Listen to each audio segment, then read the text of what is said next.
Hello guys, good morning on this beautiful day. Welcome back to my YouTube channel. Thank you so much for being here. Thank you, I really appreciate you. Do not forget to subscribe if it's the first time coming across this channel.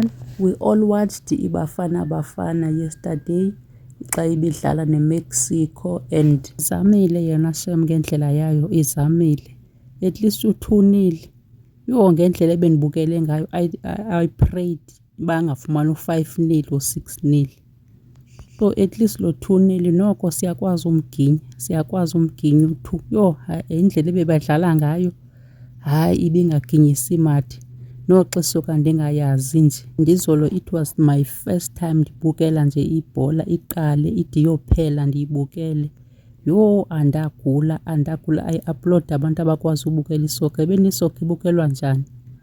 Ndigule nje nge-8 minutes nje sandoqala, umzimba wami wavele walokha, ndiyasheyikha izandla, ndiwikhi iinyawo, andizazi uba kwenzeka ntoni. And then ndifila nje yonke into ingathi ive yonyuka yazohlala apha kwi-esophagus. Hayi bo bethunani, isoka ibukelwa njani na? Mna ingathi ndiyaphuma kule nto, andizukwazi, iyandigulisa. Yo ndilele kabuhlungu izolo.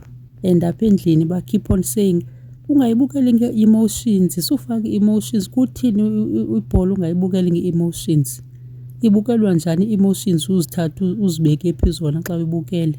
Hayi benana abantu abakwaziyo, nina abantu bakwazi uyibukela ibhola kuyogcwala ezitedium.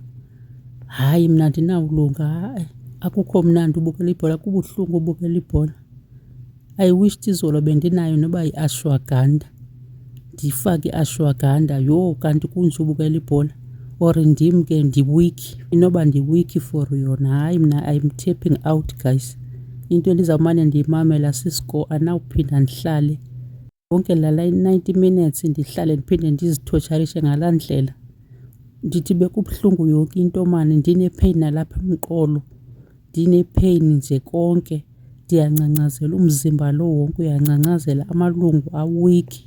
And then ndiye ndakhumbula ndakhe ndayifumana into enje ndisesesikolweni. Kunentombazana eyayithi ifuna ukulwa nam, yandibekela isitena. Ndithi ngosasesesikolweni wayesithi umntu mhlawumbi uba niye naxabana kwenzeka into niseseklasini, kubekho laa nto uthi xa kuphuma isikolo sizawudibana, sawugagana xa kuphuma isikolo.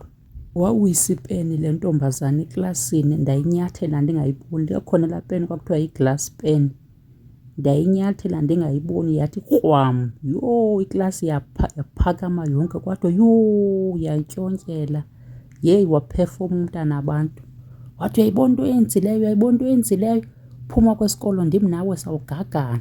Bantyontyela nabanye bathi uyamazi ubani, yho uza kubetha. Ndithi eklasini ke ndandihleli ndinjalo, ndandingcangcazela ndisoyika.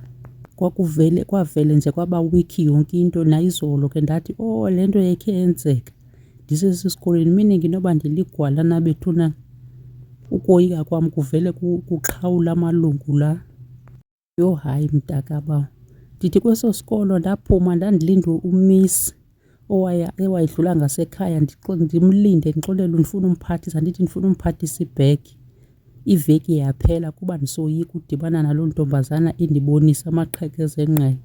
Ndandihlala ngasestaff room, bengathi ndiyinja ethentini, ndimlinde umiss noba usebhizi. Ndithi hayi miss ndiza kulinda, ndizenze ngathi ndiyazihlaladlalisa kuba andifuni uphuma ndiyodibana nalaa mntu uzandibonisa amaqhekeza engqele phaa ngaphandle.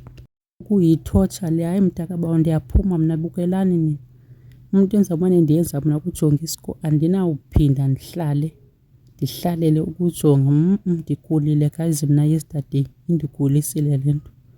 And ndiyabava nendlela ekusetwe ngayo nje ii-players, bayakhalaza bathi kunee-players bobani befanele uba bafakiwe abafakwanga, jonga obani babekwe ebhentshini befanele uba babekiwe. Yho ngoku abantu bakhalazayo bathethayo mna ndiyaziva uba yeyi ndiyaphela.